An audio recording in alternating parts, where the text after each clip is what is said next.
So good morning. My name is Jacob Lavernier. I'm a doctoral student down at the University of Oregon. I study psychology and data ethics, a lot of data science-y things, so where computer science and methodology meet each other. Today, I'm going to be talking about something that I see as related to all of those things, and that is archival issues. There we go. That looks better. Archival issues. Building book scanners in an inexpensive, accessible way for a variety of purposes, which we'll talk about in a little bit. So thank you for coming. I'm excited to talk with you for the next 90 minutes about the topic. So if it sounds reasonable to you, my plan going forward is to talk about some of the conceptual issues that are good to know about going into archiving stuff, scanning stuff, so that includes some legal issues, some logistical issues, and then from there on we'll talk about some hardware that other people have built, both in the commercial and DIY community to see what's out there, which is they're fun to watch, you'll see, just from an engineering standpoint as well. We'll talk about some of the software that's out there, and then we'll talk about this, which I call the non-destructive guillotine book scanner, and we'll talk about that in a little bit. Does that sound reasonable? Okay, so moving forward, so my name is Jacob. I don't have a Twitter handle, but my website is here, ad unum datum, down to a single bit of data.org. The slides will eventually be posted here on the LinuxFest Northwest website. The short link for that is there. So actually, I think I have that here. So they'll soon be available there. One thing that would be really helpful that I think is new this year at LinuxFest is that there's infrastructure for providing comments and feedback on the sessions. So after the session, at the end of the day or in the next few days, if you go to this link, in addition to the slides being posted and a video of the talk being posted, there will be a facility for doing that. So any comments, I'd be very appreciative. These slides I'm releasing them under a Creative Commons share-alike license, which is in keeping with some of the images that I'm using. The video itself will be released under a Creative Commons just attribution license so that you can do whatever you want with it. And then this scanner is released into the public domain, which will talk about some of the legal issues around hardware and worrying about people patenting stuff, stuff like that. In addition, there's a full write-up of the scanner now, and the slides will be posted, and there's a link here, which you'll see on the slides that you download, if you download them, at the website. So that includes parts list, prices, cut list for all of the PVC, everything that we'll talk about hardware-wise. Okay. So let's talk kind of intro, why are we going to talk about this? One thing I should also mention, so here's the full write-up at the website. It also includes a YouTube video of some kind of setting stuff up, construction issues, and so we'll go forward from there. So why scan books? I'll tell you about my own story. So I'm a graduate student now. This is my 5th year in the doctoral program, so I was 4 years as an undergrad before that. So I've been in university for a good while, and I'm ready to get out now. But when I graduated as an undergrad, I set out on a year-long quest to digitally archive all of the notes and textbooks that I'd had as an undergrad, because I was moving around a lot. I was living in San Francisco. I knew I was going to be moving soon, and I didn't want to haul the shelves of notes and textbooks around with me. So I found out about a community online that had been started recently at that point by a gentleman named Daniel Reitz, who we'll talk about a little bit later, and built this contraption, which was more or less based on what the Internet Archive was using at the time. They called it the Scribe Scanner. And so it had cameras, and there would be a platen that would lower onto the book, and it looked something like this when it was in use. So this is a lot like what the Internet Archive was using. So if you visited the Internet Archive, if you've heard of them, archive.org down in San Francisco, at least recently, and I think still to this day, they have a service, or they did at least, where if you send them a book that's an antique and that is in the public domain, they'll scan it for free. And they get to post it to archive.org, and you get a free digitized copy of your book. So if you're building something like this, you don't necessarily need that service, but they have just a whole fleet of volunteers on scanners like this with little foot pedals with earphones on, scanning away for hours a day.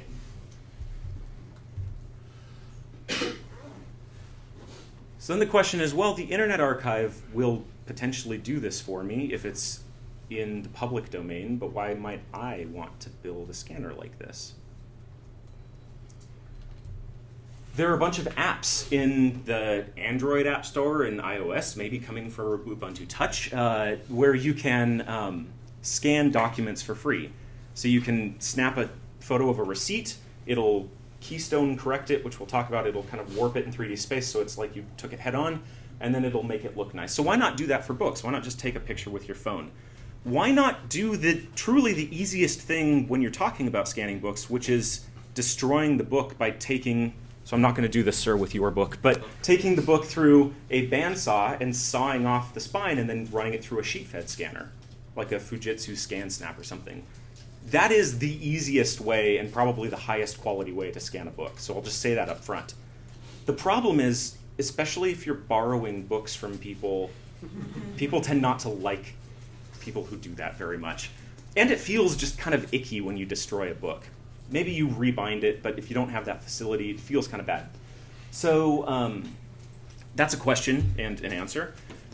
Flatbed scanners offer really good quality. Often you can get up to 900, 1200 dots per inch, or DPI, which is a measure of image quality. So flatbed scanners will give you the best quality of any scanners you can get out there. The book is pressed up against the platen, and it gives you really high quality. There are a couple problems with this approach. One of them is that if you've ever tried to scan a book using a flatbed scanner, it's annoying and it hurts after a while, because you have to put the book down, you pick it up, you flip the page, you put it down, it takes 5 to 7 seconds to scan the page, you flip the page, and you do this through a 365-page book. So you're destroying the spine, so you might as well just... Exactly, and so you're pressing down the spine, which is destroying the spine in the process. So with some hardback books, that might not be as much of an issue, but certainly with a paperback that's very tightly bound like this, especially for books that snap themselves shut, it's so tightly bound, it's not a great option. Whether it's your own book or it's a book from a library that you're trying to make more accessible or something. We'll talk more about legal issues in a minute. So I'll say up front that building a book scanner is a little bit like tinkering with Linux, in that it's like the search for the Holy Grail. It's as much about the stuff that you build, it's as much about your internal thought process and tinkering and engineering as it is the actual outcome that you get. So in a room of, I'm presuming, a lot of tinkerers, this is something to know going in. The Holy Grail of scanning setups would be something like this, which you might have seen a video of on YouTube. This is from a research lab in Japan. It hasn't been made commercially available at all or open sourced at all. But this video was posted about 2 years ago, and it's just wonderful to look at. So what they've got are 2 cameras up top. They've got some lasers coming down. They've got this page-turning mechanism where there's a puff of air coming across the book, and then this thing's moving back like a thumb going like this. And what they're doing is they're using the lasers, and then there's a flash of light so the lasers go away, and they're using those to sense the 3D structure of each page so that they can digitally flatten it out. Oh, wow. Which is really cool, right? How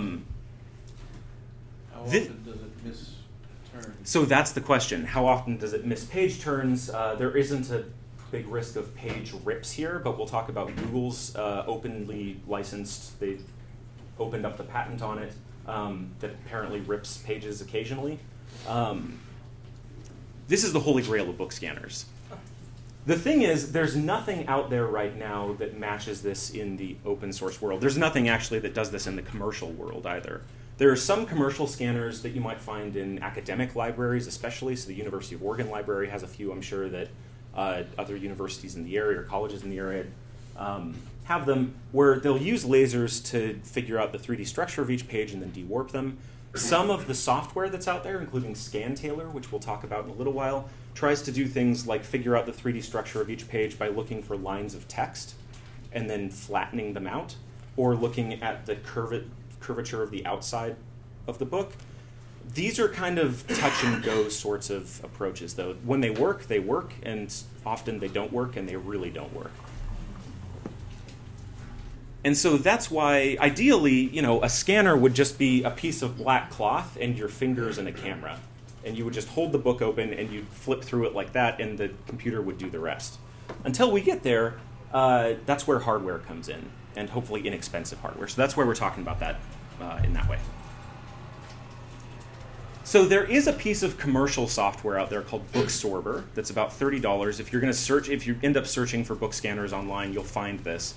And it purports to be something like this Holy Grail. The idea is that you have a piece of black cloth, you have a camera, and it senses the outer curvature of each page and tries to de-warp it from there. I tried it. It has a trial period. It's a great effort by the developer, and I look forward to seeing what he does in the future. It hasn't been updated in a few years, to my understanding, although that might be off. But it doesn't always work, and sometimes it really de-warps things. So there actually is a lot of open source software out there, which we'll talk about, that does the job really well. Okay, so like I said, book scanning ends up being a tinkering engineering project. There's a lot of problem solving, like a lot of development computer stuff as well. So let's talk software. A couple things to know going in. There are lots of different types of cameras that you can use if you're going to be book scanning. We'll talk about that in just a minute. And then there's software to go with those cameras. So just talking about the software to go with the cameras first. So I've got a Panasonic camera that doesn't have a lot of kind of software that can be, or firmware that can be hacked. Canon cameras are really good for book scanning, it turns out. Canon point and shoot specifically. There's a group of developers who have put out for several years a firmware package called CHDK, or the Canon Hackers Development Kit. And what it does is it supports a whole bunch of cameras. You load it onto an SD card so it doesn't hurt the camera at all. You can take it off by ejecting the SD card whenever you want.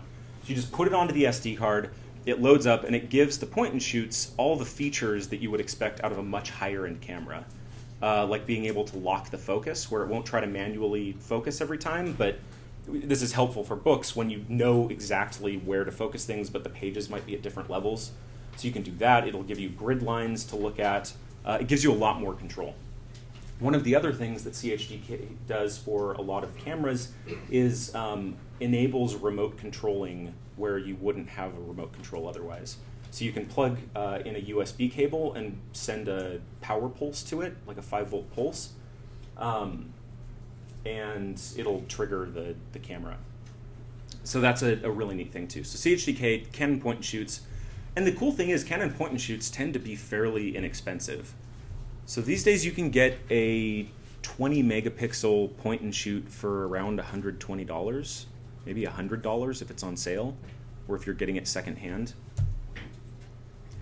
So it goes into Canon cameras. So there's been a lot of software that's been built off of this. So Spreads is a piece of software that runs on the Raspberry Pi. It's got a Raspberry Pi build. It's got normal desktop Linux builds. It might be cross-platform at this point, but it definitely works on Linux, which is probably what matters to most of us here. And what it does is it tries to facilitate the entire scanning process. So it'll talk to CHDK, and it'll remotely trigger the cameras, and then it'll load up ScanTailer and send all the images to that. So all the kind of pieces of software down the line.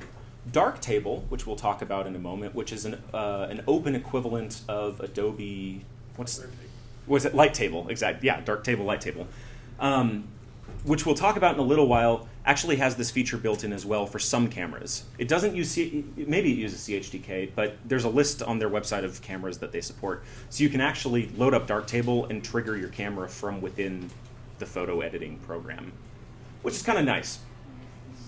For other cameras, so yeah, Spreads kind of does all that. For other cameras, oftentimes there are remotes that are available for whatever camera you're using. So I bought this off of Amazon, and you can push the button and it'll trigger the thing. So when my hands are occupied, I just activate this with my foot, or build it into a foot thing. Another thing that you can do that came out of the DIY scanning community is build something like this. So I got this bicycle brake lever for $1 from a local reuse store. And with a rubber band and a little bit of materials from the hardware store, this would wrap around a piece of PVC pipe. You can do something like this, where you can manually depress. So if you set this up, you can manually kind of push the camera button. Here, I'll pass that around if you like. Interactive tech demos. So that's a thing that you can do too. If you don't have software facilities, and if you're buying a camera that you would like to have a remote capability for, and you really need a remote capability for this type of thing. It's no fun to be holding open a book and then trying with your elbow to hit the camera button or something like that. So those are all options.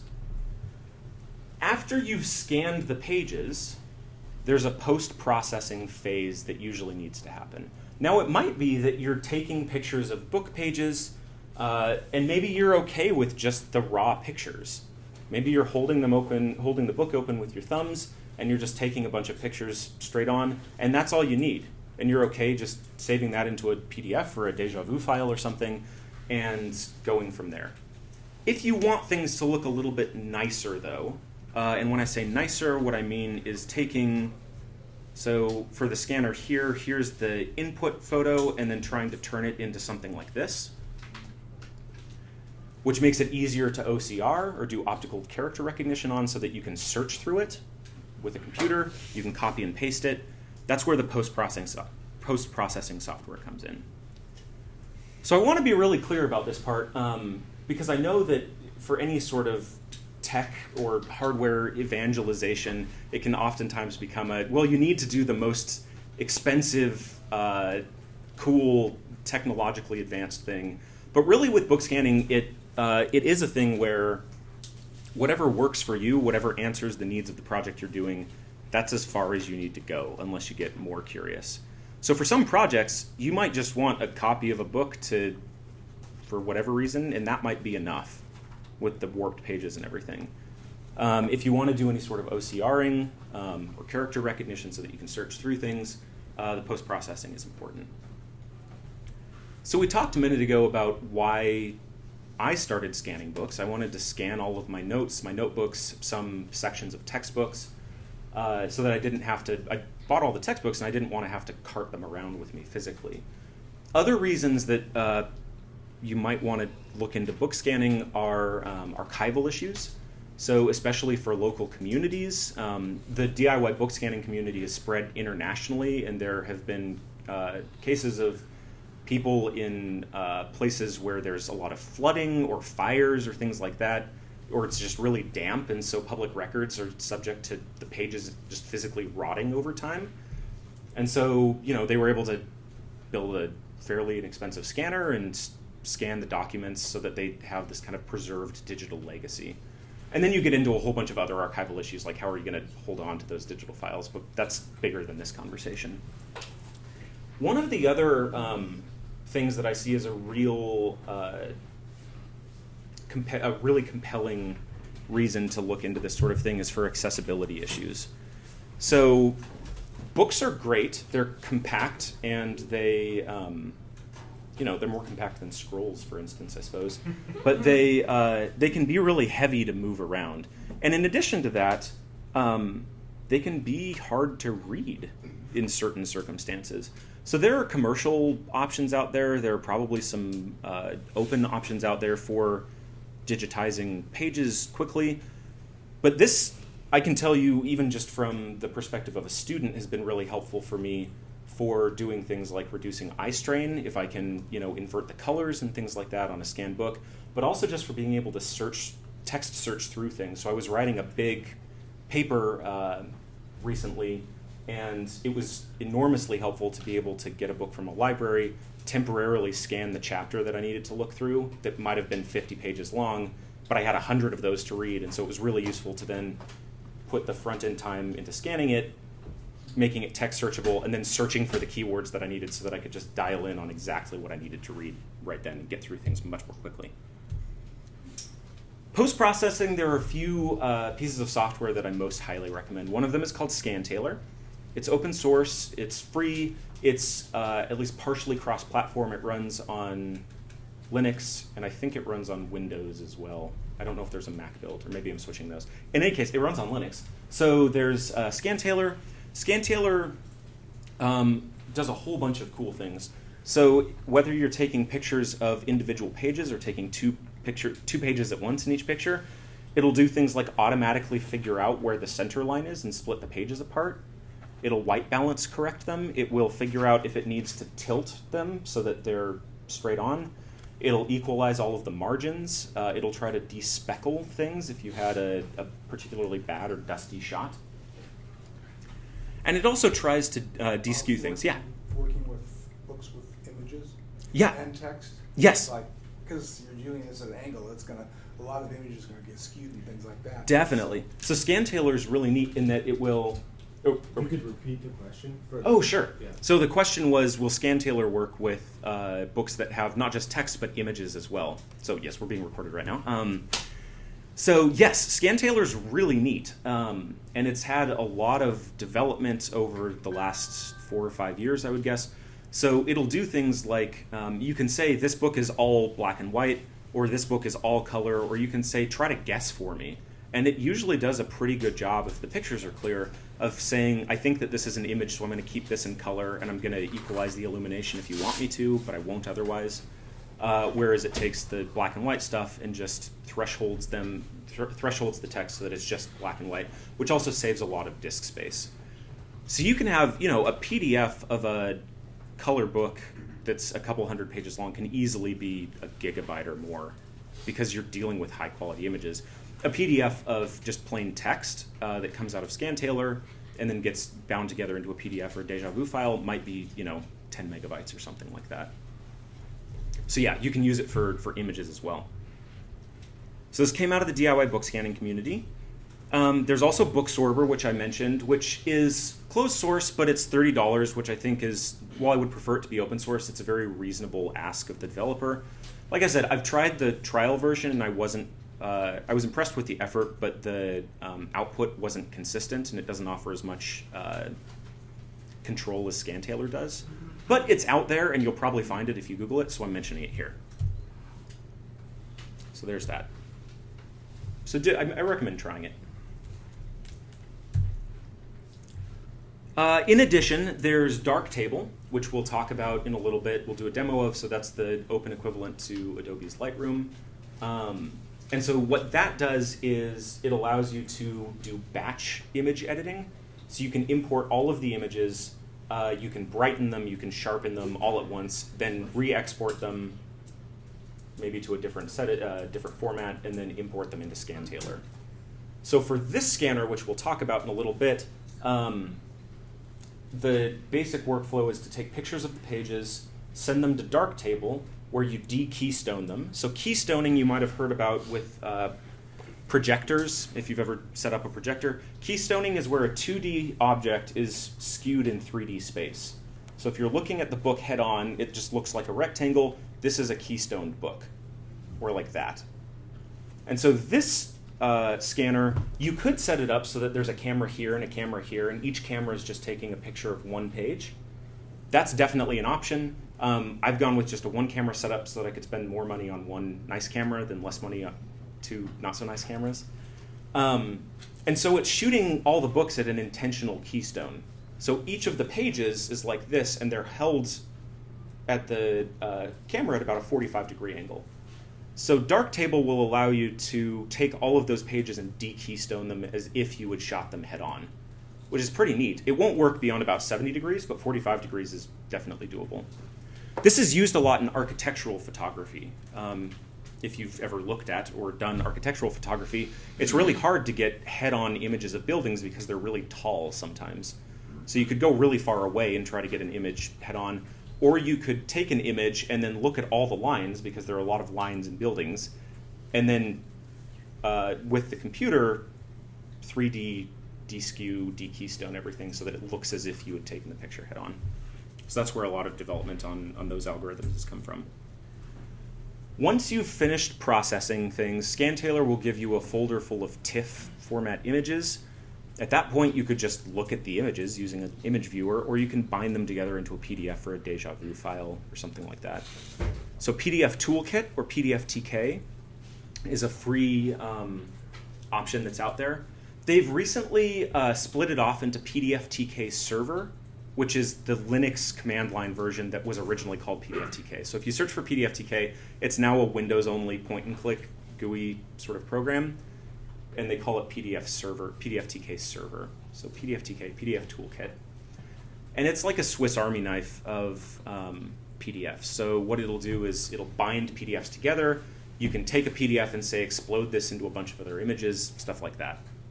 You concatenate these two PDFs together. There's ImageMagick, which you might have dealt with. It's a command line program for doing stuff with images. It can convert images into PDFs and vice versa, so it's a nice thing in the toolchain too.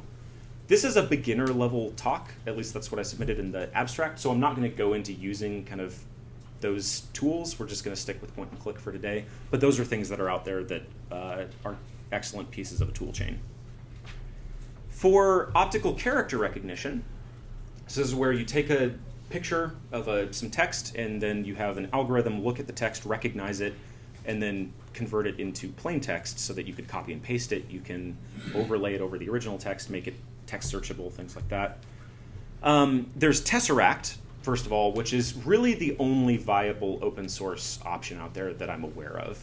So Tesseract was the best OCR engine out there in the 90s at one point. I think it was developed in HP, if I'm remembering correctly. It got opened up, and it's still available now. So DJVU Bind, which I'll talk about in a minute, PDF Beats, both use Tesseract. So it's an open option. There's also, thank you.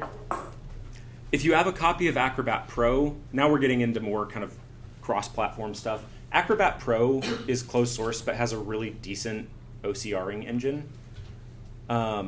And a lot of computers in academic libraries or community libraries will have it installed, so you don't necessarily need to buy it. So that's a thing that's often out there.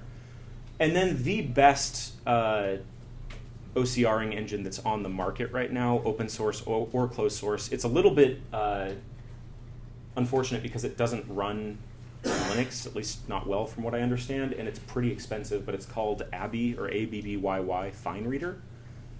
And whereas Acrobat Pro is all about dealing with PDFs and then it happens to have a OCR engine bolted onto it, Abby FineReader is just about the OCRing. And so if you're doing this professionally or you're doing this for a big community thing and you want to get everything really right, I'd recommend trying Tesseract first. If you have good quality pictures of the pages, it usually does. I'd say that the accuracy rate is in the high 90s, and then move up from there. Yes? There is actually a Linux tool that will where it works with Tesseract. It brings up the page and the OCR side by side, so you can check them as an OCR. Oh, that's great. Is that GOCR to PDF? I don't remember. It's been a while since I looked at it. So I think there's thank you for bringing that up. So I think maybe it's called GOCR to PDF, and maybe there's a new one. Right Yeah. there as it scans. That's great. I don't think I've seen that done. You can go pretty quick through it. Wonderful. So that's something for all of us to Google or to use DuckDuckGo with after the talk. So there's that. I should also mention, this is a very interactive presentation, so feel free to interrupt, ask questions. Maybe not interrupt, but ask questions as time goes on. Okay. So places like the University of Oregon's Digital Scholarship Center have it. Lots of libraries have FineReader as well. Sir? Yeah.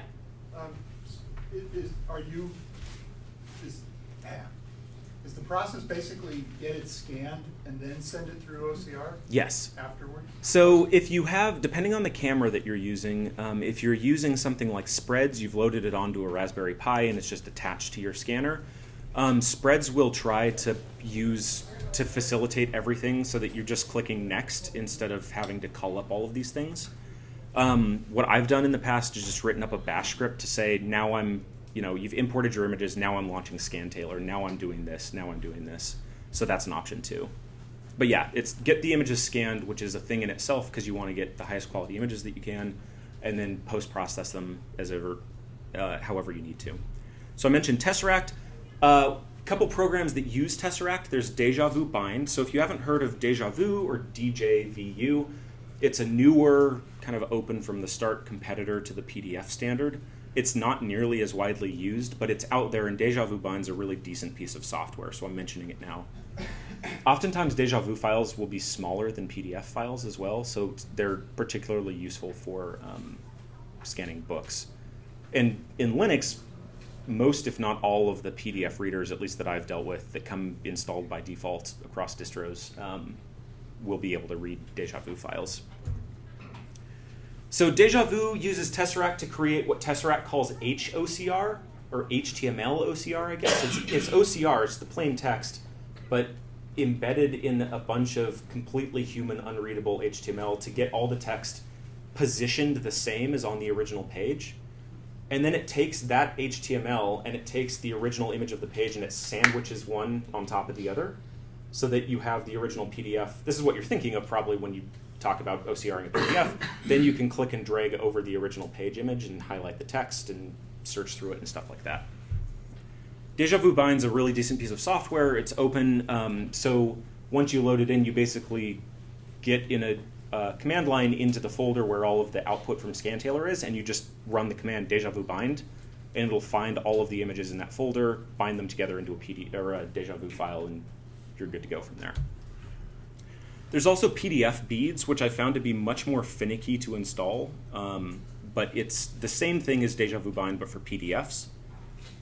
DJVU bind I found is a bit easier to install. It's written in Python. PDF beads is written in Ruby, and so you have to go through the whole Ruby gem installation process, which can be fine, but can be a pain if it ends up being a pain.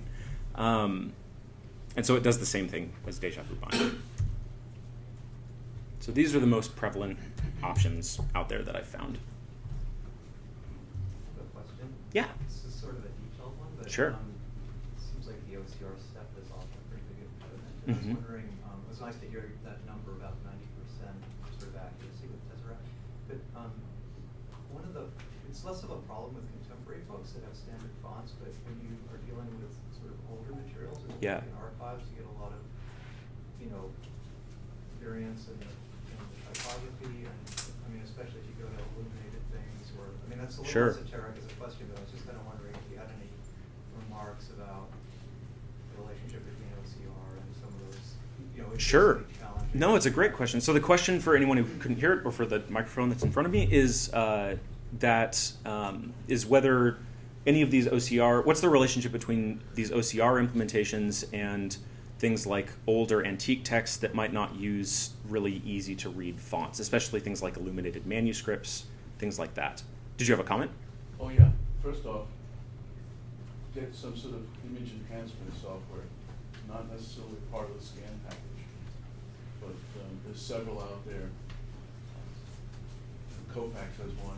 I think you can get that simple version cheap for nothing, or very little, and a fancy version. So get the image clean. The second thing is look at the OCR package and see what fonts it says it supports.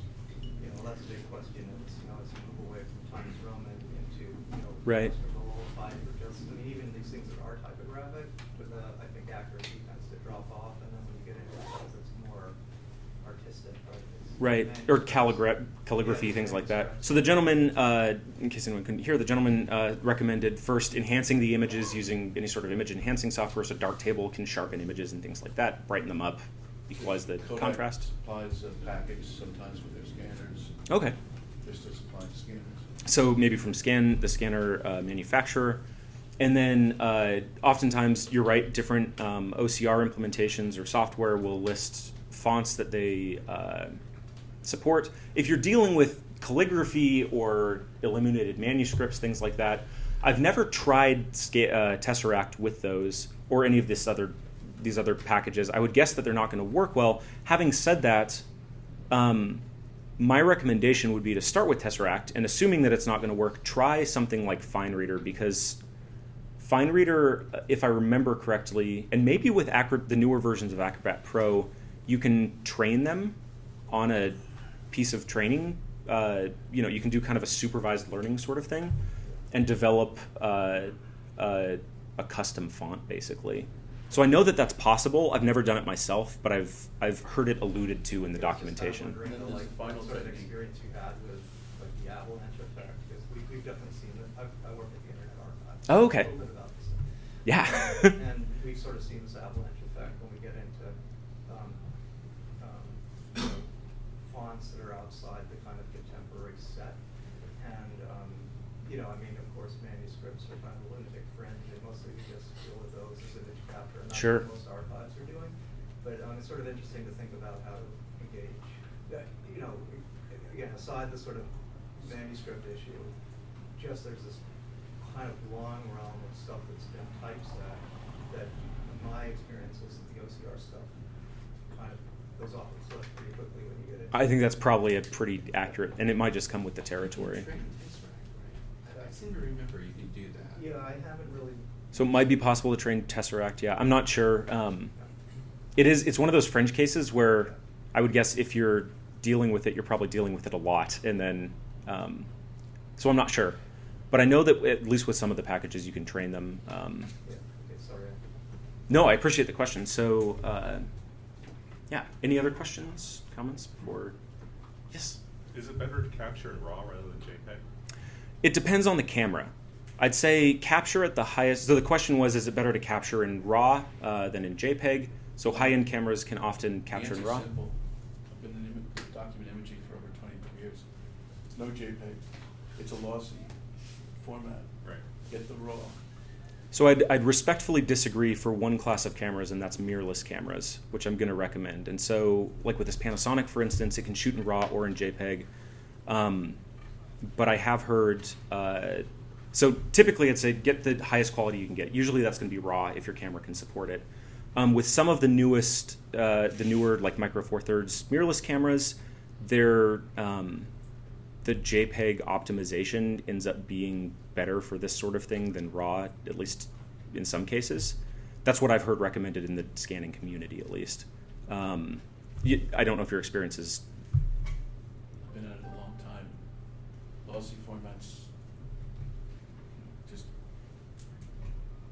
you're losing something there that the image enhancement software could use to your benefit. So it might be. The same argument comes about how many pixel density when you're scanning. Right. And I've been through that argument a long time. 1200 by 1200 at least. Is that possible with a camera? Camera works a different way. We'll talk about that in a little bit. So we're talking about DPI. We'll talk about that in a bit.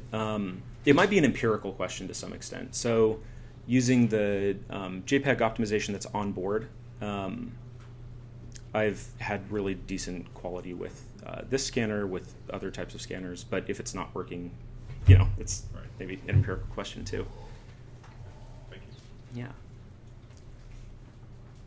So in a lot of cases, if you're just scanning books for your own fun use or your own use, holding it open, like with the booksorber setup where it's just a piece of black paper and you're holding it open, might be enough for you. You might not care about things like page curvature. Now, page curvature can really hurt OCR things. When I say page curvature, if you look at this book, you see how the page is curved in 3D space? That makes it really difficult because the camera doesn't know that this is a 3D object, so it's going to think that it's a flat plane. And so the OCR engines often will have a really difficult time trying to understand like what's in the gutter here especially. Having said that, if you're not dealing with tightly bound paperbacks, but you're dealing with more loosely bound hardback books, you can often, especially if you go to a fabric store and get some quilting rubber thumb covers, they're for quilting, but they let you kind of grab onto stuff with your fingertips. You can spread the pages apart and get a decently flat page and go from there. And if you don't mind a little bit of page curvature, it usually works out fine. So if you're doing this for like a professional archiving sort of thing, or you want consistent results, I'd recommend something like this. That's why I built this for myself, actually. I was doing the holding stuff open. Then I built a big scanner that takes up a whole table. And then this one now fits into a backpack. So that's why I built that for myself. But you might not need the hardware component. The software might be enough. If you decide, though, that the software is not enough and you need a hardware component to maximize the quality of the pictures that you're getting going in, that's where we're going to talk here. So we talked, you might have the booksorber set up. It might be fine. You want strong light no matter what. So consistent quality light. We'll talk about lighting in a little bit. Scantailor, I think, works better than booksorber for what you might call a no setup, where you're just looking at pages. So I did a test with this just with it was a loosely bound book, and had almost 100% accuracy using Tesseract with the Scantailor output. So we can see here's some input photos. It was actually it wasn't hardbound, it was paper back, but it was loose enough that I could hold it open. So here are some input photos. You can see the booksorber output was fine for a lot of them. You can see some page curvature, and then it started kind of, you can't control the despeckling, and then eventually it got into kind of weird territory where it missees the side of the book, and it's hard to kind of, it's possible to manually change it. I find for myself that Scantailor offers a bit more. So you didn't do any despeckle in the scanning?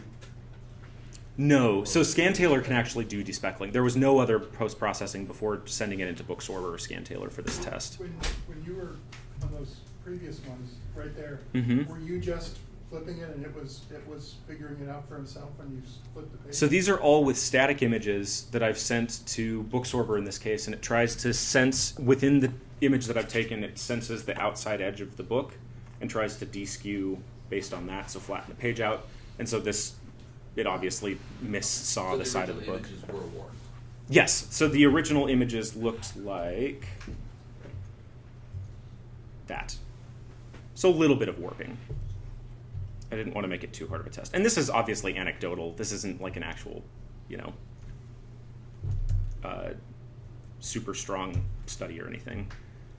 But just anecdotally, here's some Scantailor output. So you can see some page warpage, especially in here. Having said that, it was good enough that Tesseract was able to figure it out most of the time. So I recommend this because you might want to put the investment into building some hardware or something for your community or for yourself to have in your closet for when you need it. But oftentimes, this is enough to start with if you're just doing this for home use. And I think that's useful to note.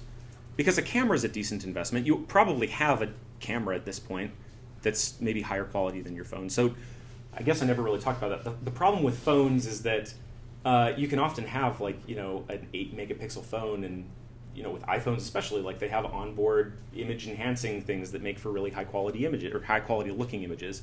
The problem is the sensor on those is really, really small. So there's sensor size, which is how big the actual light sensor is. So on a point and shoot, it's fairly small. On a phone, it's even smaller. On a DSLR or a mirrorless camera like this, it tends to be about 8 times larger than a point and shoot. And then there's megapixels. And oftentimes when we're buying cameras, we only look at the megapixel number. And it's kind of like the difference between, like with a car, I don't know much about cars, but I imagine that you could say something, you could measure the power of a car based on horsepower and based on its time to get from 0 to 60 or something like that. So they're two complementary measures, and if you just look at one, you're not going to necessarily get the whole picture. So with phones, even if you've got, which phone manufacturer was it that put out like a 40 megapixel camera on their phone? Which what?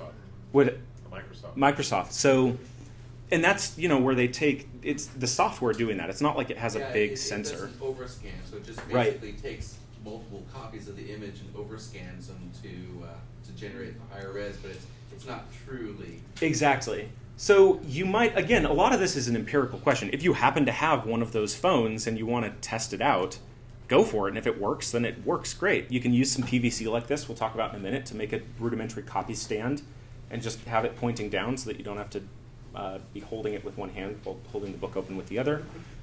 And maybe it's fine. So, there are levels on levels of getting into this, and that's where I say it's potentially a tinkering project. But here's some output from Scantailor. You can see some page warpage, but it wasn't that bad. Okay, hardware solutions. This is where the engineering stuff comes in and is kind of fun to look at. So the whole point of hardware, in addition to potentially looking kind of neat, is solely to do one thing. It's to do one thing, and that is to take the pages, and instead of making it so that the software has to de-warp the 3D structure of each page, the point of any hardware that you're using is to mechanically de-warp each page so that it's a flat plane going into the software. Now, you might be taking it at an intentional keystone, taking each picture at an intentional keystone like we talked about, where from the camera's perspective, it's like this. The pages aren't head-on, but at least they're flat planes that aren't head-on, as opposed to that. which you would need some lasers for or something like that. And there are some trials that are, if you look on GitHub, there's some code for doing laser dewarping in an open source way, but it's not really mature at this point. They're just kind of first tests, at least last I checked. So that's the point of hardware. Commercial options, there are some pretty cool engineering feats that have been done. So here's a very complicated platen thing that turns the pages using, I'm guessing, a vacuum cleaner that comes down. And so what this is doing, it's bad for the spine potentially, but for older books it can be okay depending on how the binding is. You can see that it's basically a flatbed scanner but upside down. So the thing comes down, there's a counter-levered thing that holds the bindings so that they're flat to each other. Because if you can imagine, when you open a book, all the pages are on this side, and when you're at the end of the book, all the pages are on that side. So if you have a counter-levered sort of thing, it can do that, like an old-timey balance scale. So it's doing that in reverse, and it pushes the books up onto this glass platen. Now that we're talking about hardware, it's actually useful to go to the DIYbookscanner.org website. So this is the hub of DIY book scanning activity for the last 9 years or so. It's DIYbookscanner.org. There's an active forum with lots of posts and different people's builds. But they've got this nice stylized diagram of the different parts of a book scanner. So let's just talk about that for a moment. You've got 5 main parts to any piece of hardware that you're using to scan a book. First part is the cradle. That's whatever you're using to hold the book. So the cradle might be in a V shape if you're holding the book like this. It might be a counter-levered old-timey balance scale thing if you're holding the book like this. But the cradle is what contacts the book itself. And it's oftentimes what puts the most strain on a book. It in combination with the platen. Then you've got the book. That's probably self-explanatory. You've got the platen. The platen is just a piece of transparent material that's used to mechanically flatten the page. So remember, the point of whatever hardware we're using is just to mechanically flatten out the pages so that we can send them to post-processing software and have the software have to do less. So the platen might be glass, it might be plexiglass or acrylic. So acrylic and plexiglass are similar things, but plexiglass, if I remember correctly, tends to be about 8 times stronger. This build is just using acrylic. I found you're not putting that much pressure on it, but that's the difference between those. So maybe it's in a V shape like this. So you've got a book that's held open in a V shape, and then you've got a platen that comes down in a V shape, and it flattens out the pages. That's what a lot of scanners look like. And then you've got maybe 2 cameras, one taking a picture of this page and one taking a picture of this page. So one taking a picture of each page. That's a decent 2-camera setup that a lot of builds replicate. The platen might look like this, where it's actually a hinged mechanism where it folds out or something like that. The point is it's just whatever is flattening the pages. Then there's lighting. So ideally, you just use the sun or something, which is a great light source when it's available, but you can't control it, especially up here in Bellingham. So lighting is the last feature, and we'll talk about that in a minute too. So DIYbookscanner.org, I highly recommend that. Okay, other software or hardware that people have built. Here's the equivalent of a moving flatbed scanner.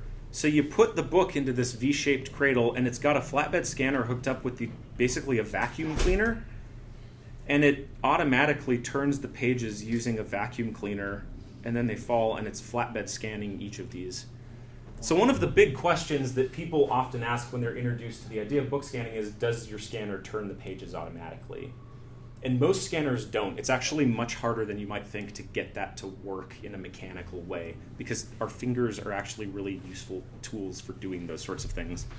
So it's got this, look at that hardware. So it's got this cradle adjustment where you can bring it up so that the cradle isn't kind of getting smushed between the 2 sides. And so that's an option too. So there are some of these commercial options that automatically turn pages. This scanner doesn't. Google's openly patented one from one of their employees' 20% time does, but it apparently sometimes rips pages. We'll talk about that in a moment. The page turning isn't the big deal in scanning, it turns out. A scanner like this, or really any scanner, can do between 8 and 1,200 pages an hour. if you've got a remote control on your camera. Because really, what are you doing? You're putting the platen down, you're taking a picture. You're turning the page, you're putting the platen down, you're taking a picture. At about that speed, you're doing maybe 4 seconds per page. So if you're doing 4 seconds per page, I don't remember the math off the top of my head, but that's about 800, 900 pages an hour.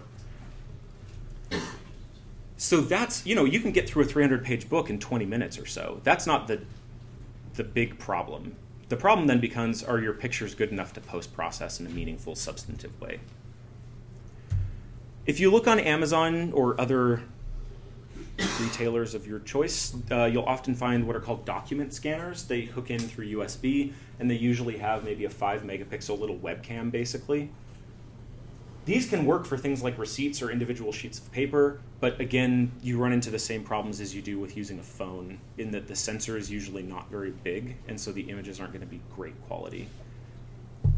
Having said that, $300 is an investment, but it's not as much of an investment as some of these other things. Then again, these are way cheaper, the DIY stuff. So that's out there, but I'm not particularly impressed by the offerings that I've seen. In terms of other commercial scanners, there's the Archivist scanner. That's one of the main ones that came out of the DIY book scanning community.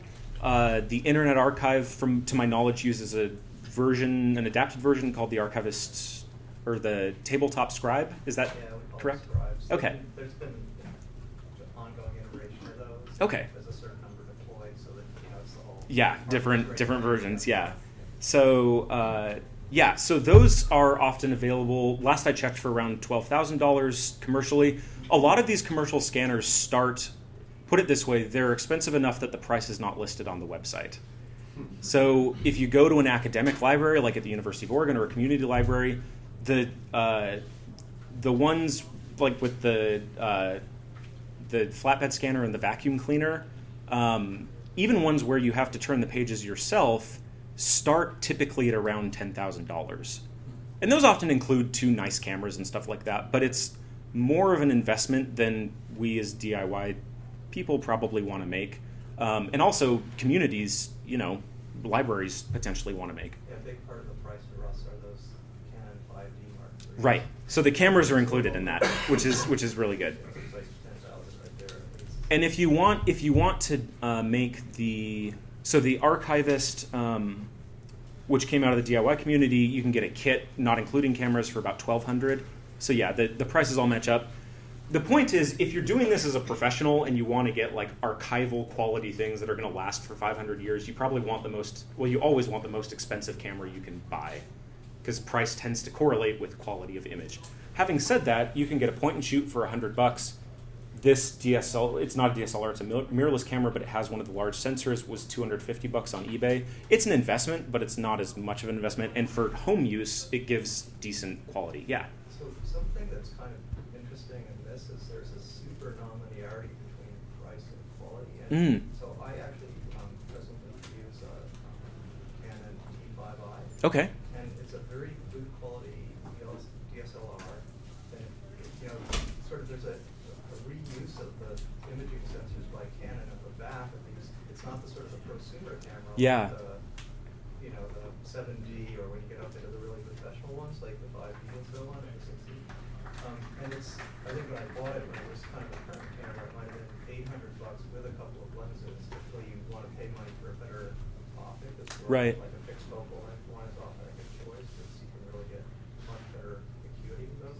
But those things now, I mean, if you go like one generation previous to Yeah. the camera, those things are down to maybe $400 or $500. So that's the Canon T5i. So T5i. repeating it for the microphone. So yeah. So that's actually a really good point. So I misspoke when I said that price is correlated with quality. Price is correlated with quality up to a point, and then you get into, you can, as with computers, you can spend lots and lots more for just incremental adjustments. So Canon T5i might be decent. This Panasonic Lumix G5. We'll talk about cameras in a moment, but that's something to keep in mind. So this is a picture of a gentleman named Daniel Reitz. He's the gentleman who started the DIYBookscanner.org website and was really the center of the book scanning community until he retired a year and a half ago. So the community's still going on. He's moved on to other projects, but He, at one point, was living in a workshop that was solely devoted to researching DIY hardware designs for book scanning. So very, very interesting gentleman. He was a graduate student in optics, I think, when he started the website and built his first scanner out of trash that he found in a dumpster, basically. So that's, he deserves a lot of recognition. So I mentioned DIYbookscanner.org. So the front page has been redesigned since I took the screenshot, but that's what that looks like. DIYbookscanner.org/archivist is the best introduction to this entire topic I've ever found. And it's what Daniel Reitz, the founder of the community, wrote up right before he retired from the community. So it's the sum total of all of the knowledge that he gathered over the 6 years of living in this studio and researching things and meeting people from across the country and building things for people internationally who needed to, have brought-in pages and needed to scan them and stuff like that. So that's DIYbookscanner.org/archivist. It goes through recommendations for lighting, for things like that, down to cameras. And this is a picture of what he called the archivist scanner. And so this is the scanner that he came away with after 6 years of research. It's got 2 cameras, kind of that V-shaped cradle and platen approach. And it's really neat. So we'll see a video of that in just a moment. Cameras. Let's talk about cameras. So biggest consideration when you're scanning books is dots per inch. And that has to do, to some extent, with sensor size as well as how many megapixels the camera is driving. 12 plus megapixels for a single page is great quality. 16 or more megapixels for 2 pages works okay. Typically, if you're doing archival stuff, the rule of thumb I've heard is 12 megapixels per page is ideal. Having said that, this is a 16 megapixel camera with the big sensor. I take 2 pages at once with each picture, and it gives me totally fine quality for home use. Maybe not for professional, I'm a librarian and I want to archive stuff sorts of uses, but that's great. If you're using a 20 megapixel point and shoot, the DIY book scanning community tends to recommend things like Canon point and shoots because they're so hackable and they're inexpensive. So that's going to give totally decent quality for home use as well. What DPI does that camera generate? So I've estimated that you end up with around between 150 and 200 DPI per page. Usually the rule of thumb I've heard is that you want a minimum of 300 DPI for OCRing. And you can get that it depends on the size of the page, obviously, and how much you're zoomed in. But I found even for art size books with this, again, it's kind of an empirical question. It tends to work out just fine most of the time. So the question that I was answering for that was what DPI does this kind of scanner setup drive? So I would say up to 300 depending on the size of the book. So, okay, options that you can use for a camera. There's old style SLR cameras that actually use film. It's worth mentioning because you might have one lying around. I would not recommend that because you have to actually develop the film. Okay, enough said. DSLRs. A good choice. They often have really high quality, and they're often the highest quality on the market, except for one thing. And this isn't an issue as much with professional quality DSLRs, but it is an issue for kind of prosumer or consumer level DSLRs. DSLRs have one moving part, and that's the mirror that flips up. Like with an old style SLR camera, there's a mirror. When you look into the viewfinder, it hits a mirror and it hits a mirror, so you're looking out what the lens sees. And when you take the picture, the mirror flips up, so the light comes in, hits the sensor, and then the mirror flips down. That's the ch-ch sound that you hear. That mirror is the one moving part, and it's also, when it breaks or wears out, so expensive to replace, it's usually just, you need to scrap the camera and buy a new one. For professional level DSLRs, the mirror is typically good for around 100,000 shutter activations. For consumer level DSLRs, the mirror is usually good for around 20,000 shutter activations, which might sound like a lot, but if you're buying this especially to not just use for book scanning, but for other stuff, 20,000 shutter activations is about 200 books worth of shutter activations.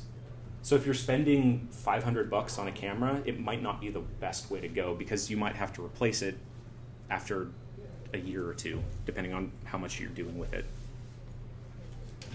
So 20,000 is low end. It can go up to 30 to 50,000, but still it's potentially an issue. As an alternative, newer mirrorless cameras, which I'll talk about in a moment, point and shoots use something called an electronic shutter. It's a silent shutter, and it doesn't use the actual mirror. So a mirrorless camera can't because it's mirrorless.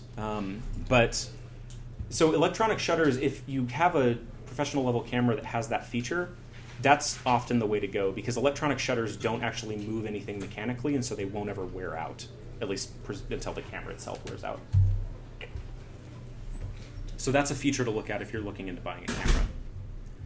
Okay, my recommendation overall is either a high-quality Canon point-and-shoot or something, or what's called a mirrorless camera, which is kind of one generation newer than DSLRs.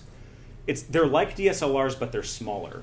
So you can actually, I'll just go ahead and take this off. With a mirrorless camera, just like with a DSLR, you can actually take the lenses off. It has interchangeable lenses. And for Panasonic and Olympus, those two companies teamed up to create a new standard called Micro Four Thirds, or M4/3. Micro Four Thirds is the standard that's really neat because you can actually buy adapters for a lot of different lenses that you might have lying around or you can get in thrift shops from old style cameras, because people now have, point and shoots and they can't use the lenses that they once used. But with a mirrorless, with a Micro Four Thirds camera specifically, you can reuse those lenses with like a $20 adapter. You have to manually focus them, but you can get a nice quality lens for $15 at a thrift store or something. Olympus arguably makes the best lenses. I went with a Panasonic because it's a little bit more versatile. Olympuses are noted for being really good for professional photography use, but they're a little bit more fragile from what I've heard. So that's a thing. So I talked about Micro Four Thirds, and that's a good option too. So this is a Panasonic Lumix G5. It's 16 megapixels. As the gentleman from the Internet Archive recommended, I went with 2 generations back, and I was able to get, the newest Panasonic G6 or G7 is $600 on Amazon, and I got this off of eBay. It's 1 generation back for $250. So that's the way to go when you're buying cameras. Go 1 generation back and get a used one, and like with a car, for instance, you're not paying the sticker premium. Okay, so mirrorless is a good thing.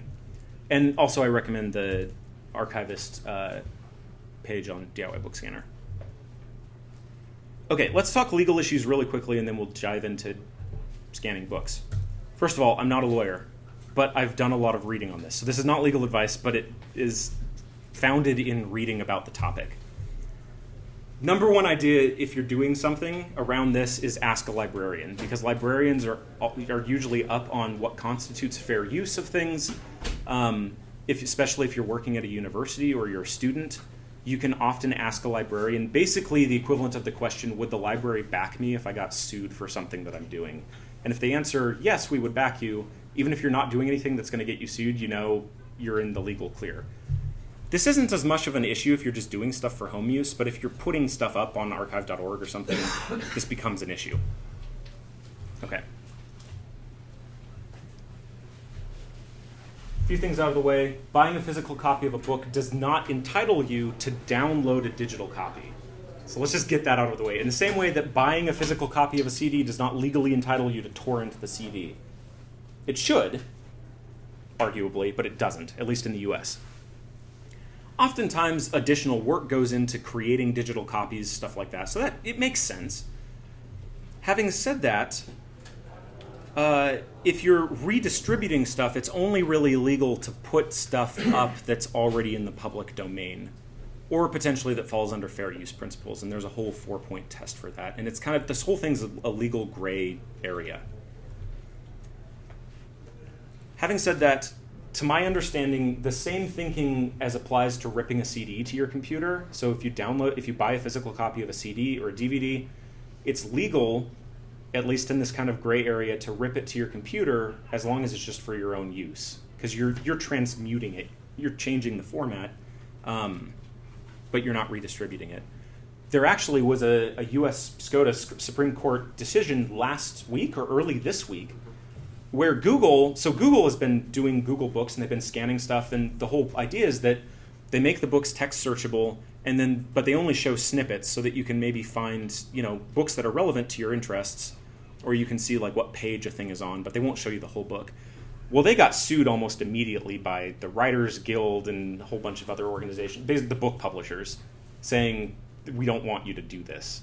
And Google said, well, we're going to do it anyway because we're Google and we have the money for lawyers. And so it went up to the Supreme Court, and the Supreme Court, the decision that came down just this last week was that basically it falls under fair use to scan books as long as you're not redistributing them. So that's actually very topical for what we're talking about right now. Okay. So cost is, ebooks, the publishing model is not caught up to the music industry, whereas in the music industry, you're often given a digital download if you buy a physical copy or something like that. With books, you often have to rebuy an entirely new full-price ebook copy.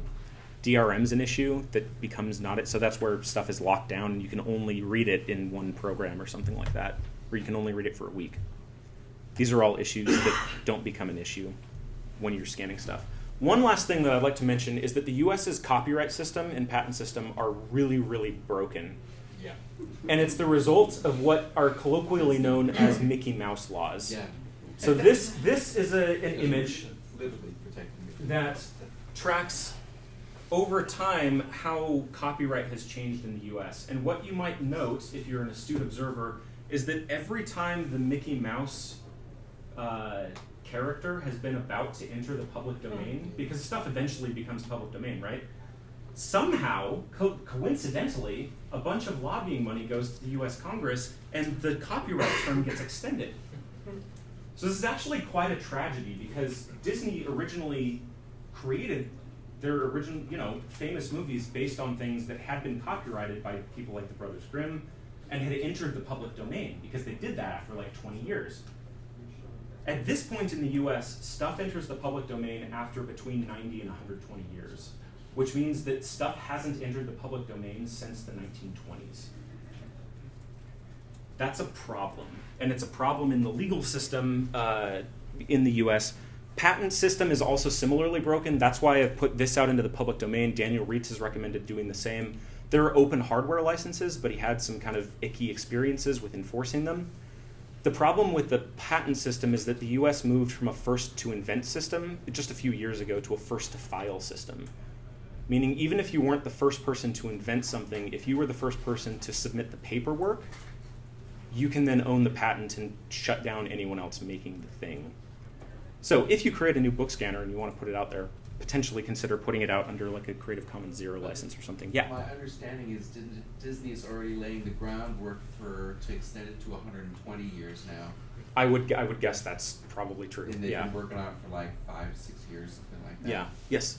So sorry to repeat, Disney is potentially laying the groundwork for extending this again. Yeah. And to go back to your statement about the patent system, the upshot about going from first to invent to first to file is that at the same time they also went from 17 years after issuance to 20 years from first filing. So people who would file and then continually update and for like 6, 7, 8, 9, 10 years before getting the final patent, because as long as the patent's pending, you have legal standing, right? And so then people could effectively game the system into getting 25, 30, 35 years of protection. I see. And now that's not possible anymore. Well, it's good to know. So that, what you describe as a bad thing, but there wasn't positive about it. So there is an upshot of this potentially as well. Okay. With all these things in mind, let's scan some books. So we've got 20 minutes left. So this is a scanner that I have a full write-up of on, the link is in the slides, like I said. There's a full write-up on the website that has lots of pictures, making of pictures. It has at the bottom a full price list and cut list for everything. So step by step. So don't worry about scribbling things down if you're interested in building something like this. What was the overall cost? The overall cost, actually, so cost is in here too, at least when I got it. So if you don't have anything lying around and you need to buy like tools and stuff, it can be up to like $130. Material. If you have just in materials, it's just under $100. And the cool thing is you can reuse a lot of this stuff. So there was a gentleman named David Landon who is from the UK who created a scanner and posted it to the DIY scanner community. using PVC. PVC, it turns out, is a great material for building things like this, especially what's called, at least here in the US, Schedule 40 PVC. So that's a key word to remember. That's a key word to remember. Schedule 40 PVC, this is 3/4 inch Schedule 40. And the Schedule 40 part means that it's a little bit thicker than normal PVC, and that means that it's really, really sturdy. This doesn't have any glue holding it together, and it's really sturdy. And the cool thing about it is you can buy a $10, this is called a ratcheting PVC cutting tool. You can use a hacksaw too, but this is cleaner. And so this is $10, it ratchets down, kind of like a cross between a scissors and a pliers. And so you can mark out where you want to cut. And cutting PVC is as easy as doing this, like that. 10 feet of this stuff is $2.50 at the hardware store. So it's a great reusable material. And then the nice thing is, if you want to change it in some way, if you want to put new arms, more lighting, if you want to drape a cloth and you want to put arms so that it doesn't come down, it's like Legos. There's no glue holding this together, so you can literally just take it apart, and it's great for prototyping stuff. It's like Legos for adults. Kind of like Linux in a way. What's that? So I'll show you how this works. I call this the non-destructive guillotine. Is this going to give anyone a headache if I show hands? It's okay. I can turn it off. Okay. I've got 2 compact fluorescent light bulbs. For other lighting, I recommend looking at the DIY book scanner page. There's tons of discussions about that. These CFLs are equivalent to a 120-watt light bulb each. So they're 1,600 lumens in kind of a 500 Kelvin light range, so kind of white light. Have you tried the LED bulbs? I have not. More and more of those are coming out lately, and they have a really bright... Yeah, LEDs are halogens are also good, but they heat up and can potentially cause fires. Yeah, LEDs are great. CFLs are also nice, so the question was, have I tried LEDs? LEDs are great too. They tend to be a little bit more expensive, so I haven't done anything with them yet. CFLs are a little bit more expensive than incandescents, but they don't heat up almost at all. And you can get them in kind of different color combinations. So I call this the non-destructive guillotine scanner. It's non-destructive guillotine because you can actually take a guillotine, meaning a cutting tool, and cut the book apart and put it through a sheet fed scanner. This is non-destructive, but it still has this kind of guillotine-like thing in that the platen, the thing that holds the pages down, comes down like a guillotine. That's why I call it that. So I'll give you kind of an overview of how this works. The cradle is here. That's the thing that holds the book. The book is held at 90 degrees. So I built another scanner that does this, and it can hurt the spines for some books. So the book is actually held like that. Can everyone see if I do that? It's held like this on the scanner. And so there are a couple things. This uses just a bunch of binder clips. There are no power tools necessary. I tried to specifically design this so that my undergraduate self living in a studio apartment in San Francisco with no power tools could have built it. You need a PVC cutting tool, and you need some scissors, and maybe a pair of pliers, and that's it. Maybe a hacksaw to cut this thing in half. That's it. And so the cradle's here. There are rubber bands and a bunch of binder clips. The idea is that this thing can move backwards, but it's always trying to be pulled forward. What that means is that, here, I'm going to move this up here. The book is going to be standing up and down like this. And as I turn the pages, more and more pages are going to be on this side, and they're going to push the cradle back. The platen can't come any further forward than these columns. And so what you're going to end up with is these pages always in the same spatial location. They're always going to be right on this plane. That makes sense so far? Okay. So then the cradle's going to, or the platen's going to come down. It's actually bound together with just a thin strip of transparent packing tape, which I was really surprised to find works well enough and is durable enough for this use. And so the thing actually folds down for each page. So you're holding it like this and pushing it in, and so it flattens the pages down. There's an advantage to this because with a lot of V-shaped scanner platens, they don't work with tightly bound books because what happens as soon as you raise the platen, before you can move your hand in, the book snaps shut and you lose your page. This is kind of nice because what you end up with, okay, I'm going to move past your bookmark, is you can do this, right? And you can get it into the gutter of the book, and then you raise the page and there's no chance for the book to close. So I would turn the page, and then I would come down again like that, and I would reopen it. I'd snap a picture, I'd turn the page, I'd bring it back down, I'd snap a picture, etc. For this demo, was there another gentleman who had or a magazine? Let's use a magazine, actually. I think that would be easier to see. Thank you for this. The gutter, so one thing about book scanners is that text that's especially close to the gutter is sometimes hard to get. One of the things that's nice about this is that you could turn this into just a one-page scanner by moving the camera up top. So if you couldn't get all the way to the gutter, that would be a solution. But this works for magazines. Thank you very much. Notice there's a little bit of a seam that I could even see from here where the two pieces of plexiglass come together. That's true. How much of a problem have you had with that? I've had no problem with that because I haven't been scanning anything that's super close to the gutter. And if you have even just a little bit of margin, it's going to be fine. It's enough for the software to find the edge. Exactly. So I would be pushing this in. You're going to get, and it's taking at a 45-degree angle. So there is a seam, but it just looks like a line from the perspective of the camera. So this works with magazines as well. So the basic scanning process is I would turn the page, I would come back down, and I would do that. Ideally, this would be on a track system, but this works well enough. So these are always in the same spatial location. That leaves this side. Now with a magazine, it's not going to matter, but if you're trying to de-keystone everything as a batch using Darktable, you don't want to do this for each individual page, right? That would be tedious. And so what the potential problem is that for a thicker book, if you imagine from the perspective of a camera, the first page that you're scanning is higher up than the last page, right? After you've turned all the pages. That means that it's at a slightly different angle to the camera, and thus it's slightly off if you're trying to de-keystone everything at once. Hence, the pulley system. So what I've done is created a pulley. So there's a counterweight on the platen so that you don't develop kind of repetitive strain injuries, which can actually happen with scanning. Anytime you're doing repetitive movements over and over again, you can actually injure yourself and get things like carpal tunnel or other RSIs, repetitive strain injuries. So that's to avoid that. That's actually a potential problem with using just holding the book open with your thumbs, is that if you're straining this and you're exercising these kind of tendons and you never exercise them, you could potentially injure yourself. So that's what this is for.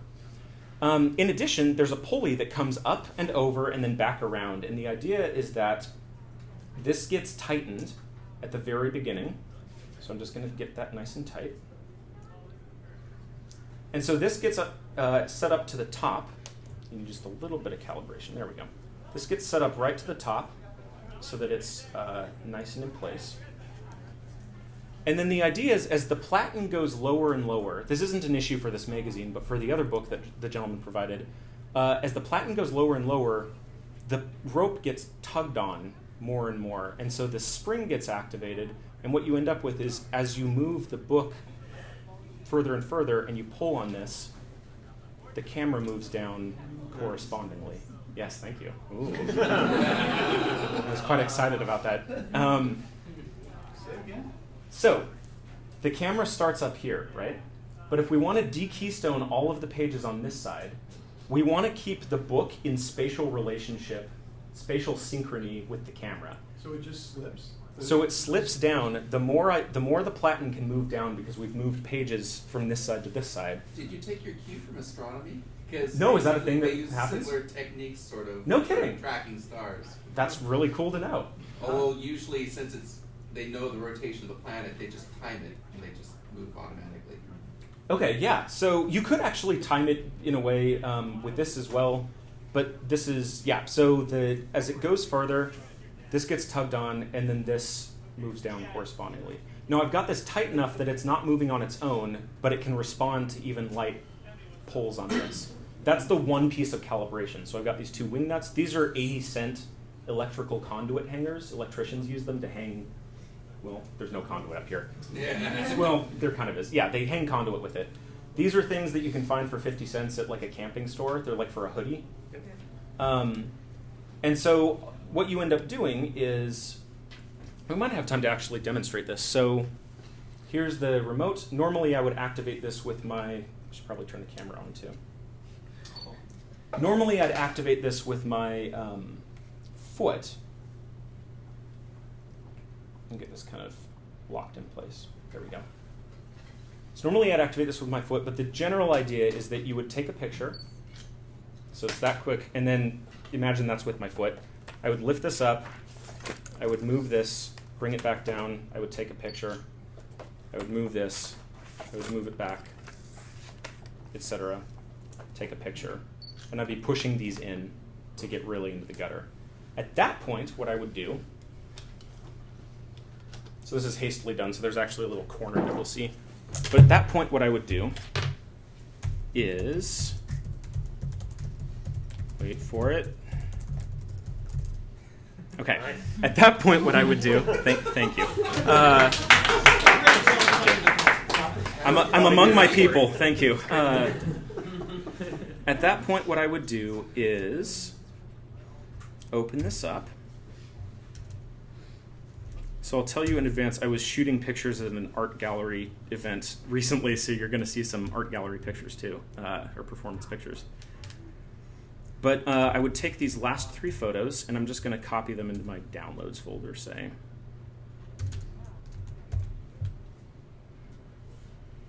I should also mention this laptop is 10 years old as of this month, so this software actually does work way faster. So like I said, I set the camera up pretty hastily, so I think there's a little artifact in the where you can see the column. Let's see, it's opening the file. Yeah, so you can see that, but you get the idea. Normally I'd be zoomed out more. I would actually have put some time into getting it right. So what I'm going to do, I'll show you how Darktable works really quickly. We've got. It is the acrylic doesn't look super clean either. But No. it doesn't seem to show up. So part of it is that the. Fidgety is that? So this is also the 32-bit build of Darktable, which apparently is a little bit finicky because this laptop's 10 years old. So pray with me. But I'm just going to drag these in. So I made the very poor decision of putting ticky tack on the platen. So the acrylic's $5 a sheet, so I can get more. I just haven't yet for this demo. Do not put ticky tack on your acrylic or glass platen, as it turns out. It's really difficult to get off. And unlike glass, if you take a razor blade to acrylic, you just end up scratching it more. So Darktable looks like this. You have the light table, which is where you can see all your images, and then you have the darkroom, which is where you can edit individual images. Okay, I understand that this is the 32-bit build. Great. I've been seeing this archival glass when I've been getting stuff framed, and it's like it's not even there. Non-reflective. Yeah, It's archival not glass. reflective, and I mean they'll actually like do their little sample. They'll show regular glass and the archival side by side, and it's literally. So archival glass can work well. How expensive is it? Archival glass isn't super expensive. It's more expensive than It's a little plexiglass. bit more than regular glass, but So, it's worth it, I think, for something like this, because I mean. As long as you're As not long as putting you enough, protect the edges. exactly. As long as you're not going to cut yourself or shatter the glass, I think it's totally fine. And this is again where the tinkering part comes in. Like if you need really high quality, it's going to. So in Darktable, there are a couple things I usually do. I usually go and I sharpen everything just a little bit. Do you mind if I cut these lights off? Oh no, I thank think you. they're glaring off of that. There we go. It makes it look easier. So I sharpen everything, and then under the crop and rotate, there's a keystone option. And so I click full, and what that allows you to do is drag these corners to where the corners of the page are. Now, I cut off the corners a little bit, and actually there's, in the newest version of Darktable that's about to be released, I saw on their blog, there's going to be kind of an automated way to do this, which I'm really excited about.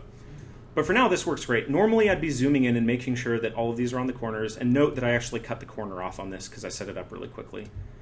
But in general, I would just get 4 like reference points, and I'd do this. And I'd do this for the left pages first, and then, so preview of coming attractions, you can save this whole set of steps as a style and then apply them to all the pages. So then I'd export all the left-hand pages, then I'd redo it for all the right-hand pages, and then I'd import all of those into ScanTailor. Make sense? So I'm going to click OK. And now we can see as if we had taken this head on. And so then I can crop approximately, just like that. And again, I was a little bit off. I couldn't get one of the edges, so it looks a little bit still keystone, but it's okay. Also, this looks weird because this is curved, even though the page is right. And then I'll double click, and there's our de-keystoned page. Again, this looks weird because she's on a round surface, so it looks like it's worked, but it's not. So then I would, so then you can save that under history. You can save that as a style. These are, I'm just giving you keywords because we're short on time. And so you save that, and then you can double click on it in the light table after highlighting a bunch of pictures and do it all like that. So what I'm going to do is just export this really quick under export. And I'm just going to go ahead and click export. And actually, in the interest of time, maybe I won't show Scantailor, but I'll get it up and running in the next 3 minutes. Are there any questions while I'm doing that? What questions are there, I should ask, or comments? Yeah? Based on your experience, I'm wondering if you had maybe notes using, or maybe not on white background paper, or maybe use different colored inks to like demonstrate stuff. What did you decide was a good trade-off between like just converting everything to black and white, or trying to save a color version, or both? Whenever it's color, I try to save it as color. The one exception is that Scantailor's output, you have to do stuff with it because each color image winds up being like 10 megabytes per page, which can get really big. And it's trying to save as much quality as possible. So then you'd use ImageMagick or something to downscale it or something. And so I always try to kind of keep it as the original. I should say I try to keep it black and white to save disk space unless I really want like a copy of the original text. But Scantailor tends to do pretty well with it. So yes? I'm very impressed with your rig. Thank you. This is purely for being able to preserve the original physical object, whatever you're scanning. Yeah. In your opinion, is it a better approach if you don't care, like a paperback, a commodity paperback book that you just like, and slice the binding off and scan it that way? If you're trying, so the question was, is it better if you don't care about the original book to just slice the binding off and put it through a sheet fed scanner? I get an icky feeling when I do that, so I don't do it. If you were trying to save time, yes, that would be the way to go. If you don't care about, if you got the book for $1 and you don't care about it, that's the way to go. Otherwise, if you're scanning part of a library book just temporarily to read through it, the library's not going to be very happy if you slice the thing off. But if you don't care about the book, yeah, I'd say that's probably the way to go. But this is pretty quick, so. What I'm faced with is I've got a very large collection of paperback books, and I know that if they're given to a Goodwill or whatever, they're going to end up being just recycled in bulk. They rarely sell things that they already have on the shelf. So, so it's the lesser of two evils. At least I get to keep it in a way. Totally. You can't transport the bulk anymore. You were talking about using the Goodwill, they basically sell it as bulk or like Yes. bulk. Yeah. So I'll end just showing you the output from Scantailor. This is what, and I can white balance the margins. Thank you very much. So this is, Scantailor can do this, but for an entire book. So you can fix the binding, you can tilt it, you can do all sorts of things, and this is what you would get at the end. And you get a TIFF image, and then you can bind that into a PDF and whatever else. So my name's Jacob. You can go back to the original LinuxFest Northwest website. I was told to put this up so that there's a marker of where to end the slideshow. But there's the website where the slides will be posted. There'll just be a big HTML document that you can load up. This is with Reveal.js. My website's on there. Feel free to contact me. I'd love thoughts about this, tips and tweaks from anyone who knows about stellar cartography and all of that and how that could apply to here. Yes. And actually, I'll end it there, but if you have questions, feel free to come up because I'm tearing down. Thank you.